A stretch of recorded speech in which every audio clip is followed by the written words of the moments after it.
नमस्कार दोस्तों, आज की कहानी का शीर्षक है कविता। तो चलिए इसे शुरू करते हैं।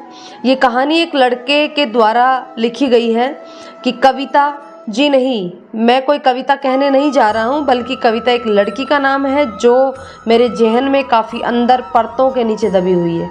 शायद उसे मेरा नाम भी याद ना हो, लेकिन क्या फ़र्क पड़ता है। हम लड़कों ने कब इस बात का फिक्र की है।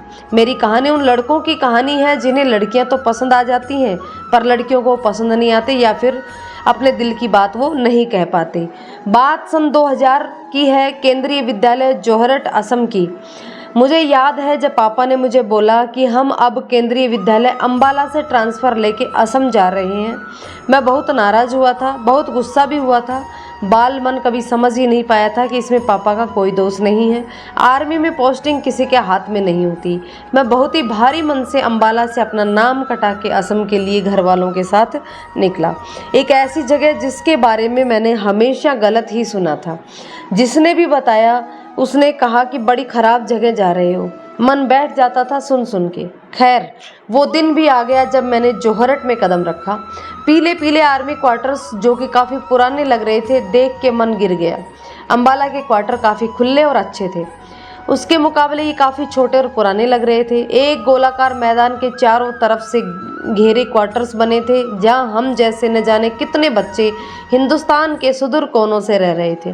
3-4 दिन हम चारों भाई बहनों के लिए बहुत ही मुश्किल से निकले। उसके बाद ना तो हमें यहाँ अच्छा लग रहा था और न ही हमारी किसी से दोस्ती हुई।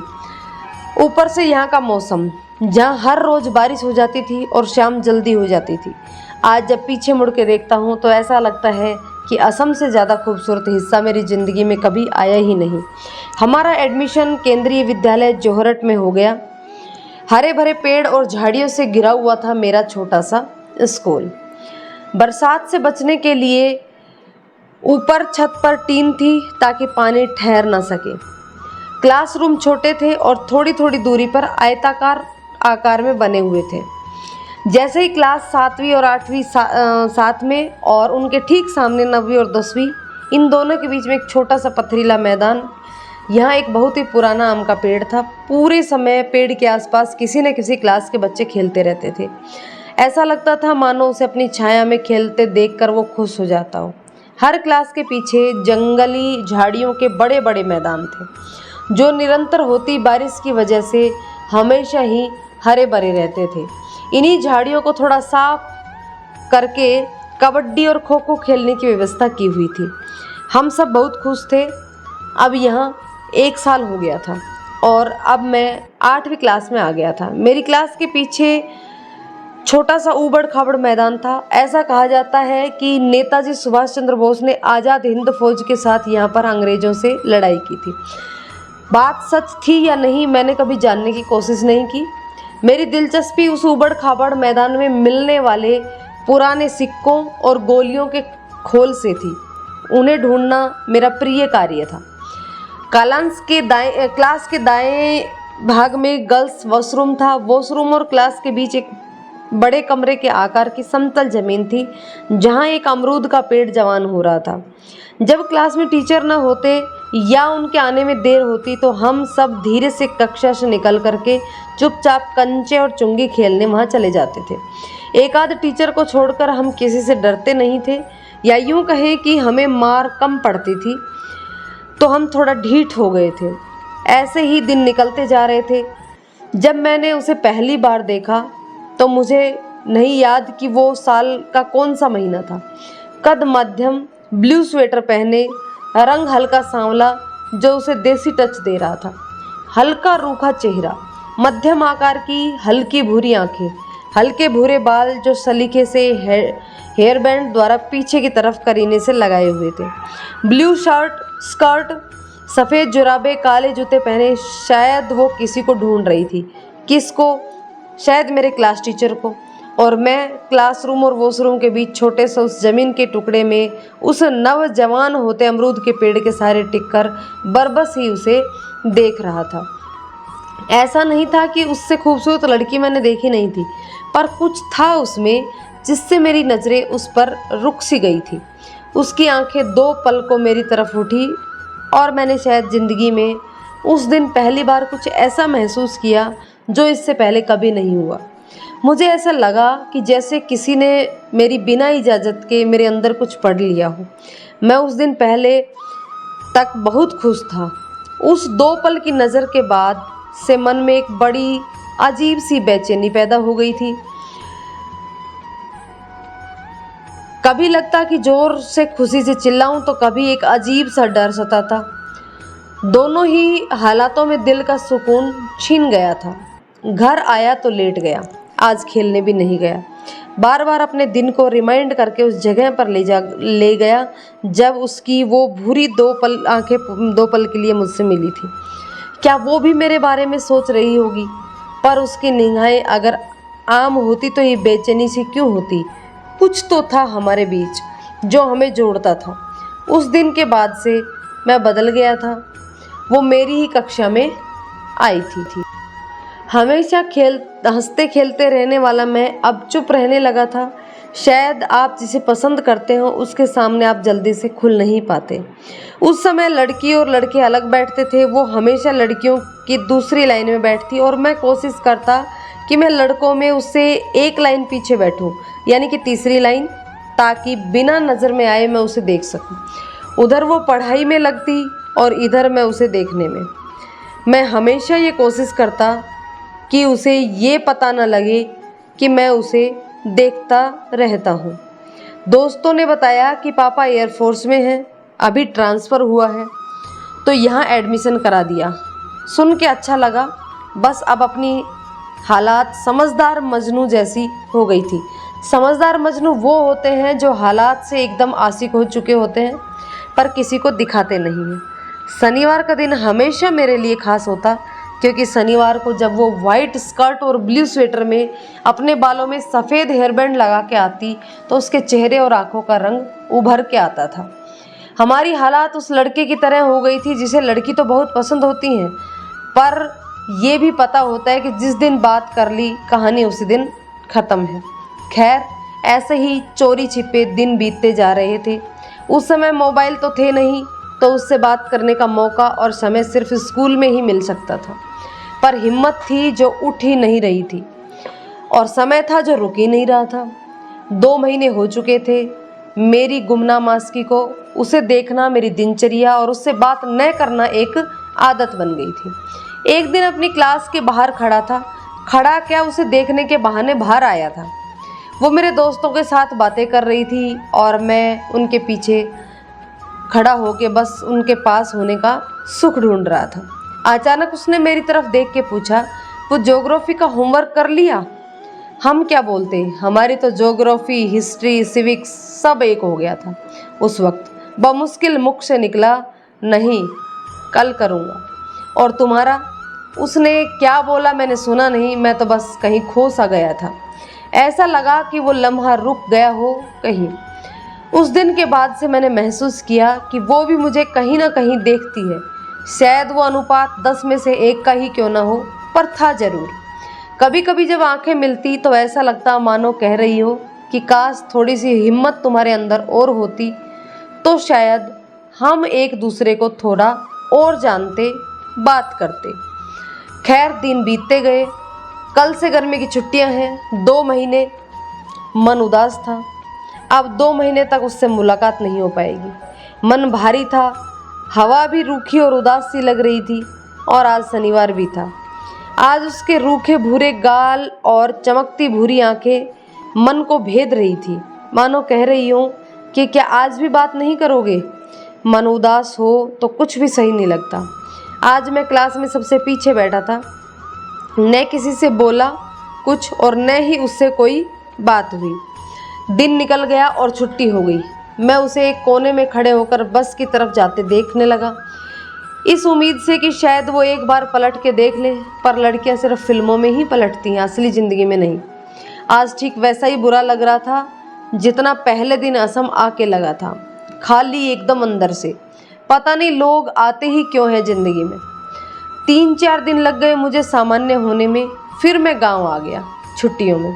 गांव के हरे भरे खेतों और आम के बगीचों ने मेरे अंदर के खालीपन को कुछ हद तक भर दिया था। पेड़ पे घंटों चढ़े रहना, क्रिकेट खेलना, रात में चचेरे भाई बहनों के साथ छत पर अंताक्षरी और मौज मस्ती, और अगले दिन फिर से यही सब। खैर समय रुकता नहीं, छुट्टियां खत्म होने को थी, जाने का समय हो रहा था, लेकिन मन फिर भारी था। कुछ समय के लिए ही सही, मैं फिर से वही अलमस्त लड़का हो गया था। कविता नहीं थी तो कोई दर्द, उम्मीद, डर भी नहीं था। उसके आने से एक परिपक्वता आ गई थी। खैर उसे देख लेने भर से जो मन को सुकून मिलता था उसकी कोई तुलना नहीं थी। ट्रेन में चढ़ा तो उसे फिर से मिलने की खुशी थी, लेकिन गम इस बात का था कि उम्मीद पूरी थी कि पिछली बार की तरह इस बार भी हम गूंगे आशिकी रहेंगे।